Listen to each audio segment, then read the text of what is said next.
गेल्या 2-2.5 वर्षामध्ये महाराष्ट्राच्या राजकारणाने कूच बदलली। जून 2022 मध्ये शिवसेना पक्षामध्ये काही जणांनी राजकीय भूमिका बदलली। 2 जुलै 2023 ला राष्ट्रवादी काँग्रेस पक्षातल्या काही जणांनी भूमिका बदलली।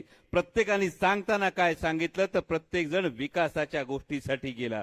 जाऊन बसले कुठं? भारतीय जनता पक्षाच्या मांडीवर जाऊन बसले। या भारतीय जनता पक्षाच्या मांडीवर जाऊन बसल्यानंतर प्रत्येकाला वाटायला लागलं एवढे पक्ष फोडले, चिन्ह पळवली, एवढं सगळं केल्यानंतर खरोखर विकासाची परिस्थिती निर्माण झाली असेल त्या महाराष्ट्राच्या मंत्रालयात आज महाराष्ट्र विधानसभेच्या उपाध्यक्षांना त्यांचं म्हणणं सांगण्यासाठी, म्हणणं मांडण्यासाठी मंत्रालयाच्या 3ऱ्या मजल्यावरून जाळीवर उडी मारावी लागली।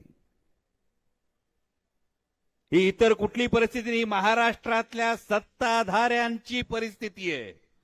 महाराष्ट्रातल्या